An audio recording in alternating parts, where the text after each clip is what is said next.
Tonight, we continue to tell you stories about local stroke survivors in honor of May being Stroke Awareness Month. A normally happy occasion took a tragic turn for a Topeka woman when she had a stroke while giving birth. Just following Brenda Kelsey around her home filled with toys and her children's artwork is a heartwarming and incredible experience. Because 5 years ago, this was Brenda, learning how to walk again after she had a massive stroke at 32 years old. I was pregnant with my second baby and I had an undiagnosed preeclampsia. She didn't experience any issues with the birth of her son, but that condition caused her to have a stroke while giving birth with her second child.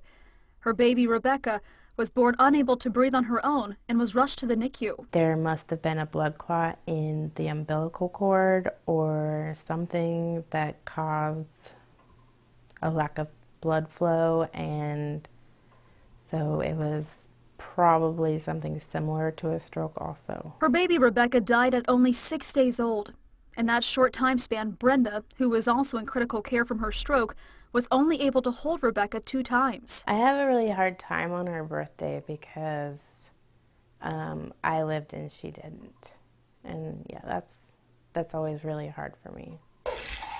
8 years has passed since Rebecca died, and Brenda admits she's been able to get by with the help of antidepressants and not living in the past. It just makes you sad.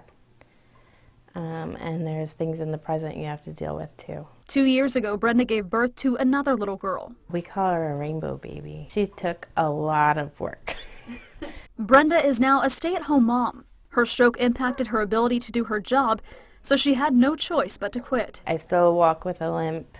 I think I've injured my knee from how I walk with it, and mentally, you know, I can't handle as much multitasking. I can't handle near as much stress as before. All because of an undiagnosed condition.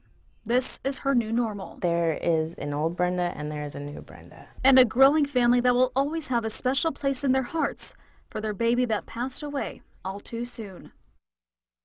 And I first met Brenda at a fundraiser for a stroke camp. She was behind the big push to get a stroke camp here in Kansas, and last year I attended the first one in the state with my father, who was a stroke survivor.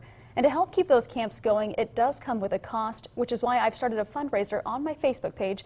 If you go to Brooke Lennington, KSNT, you can find a post at the top of my page to donate to that stroke camp. And Jace, it all goes back to, it was really Brenda who pushed for this stroke camp to exist. And it just shows, you know, even after going through so much tragedy herself, what she's willing to do for others. That's an opportunity, of course, for people to get together. I know your dad went and you went too as well, to kind of see that there is life after a stroke for many people. And I think for a lot of people, when you experience a stroke, you want to do everything you can to warn others. And a reminder, one of the best ways to spot a stroke if you or someone around you is having one is to know the symptoms. And you can remember them by knowing the acronym FAST. F for face drooping, A, arm weakness, S, speech difficulty, and T, time to call 911.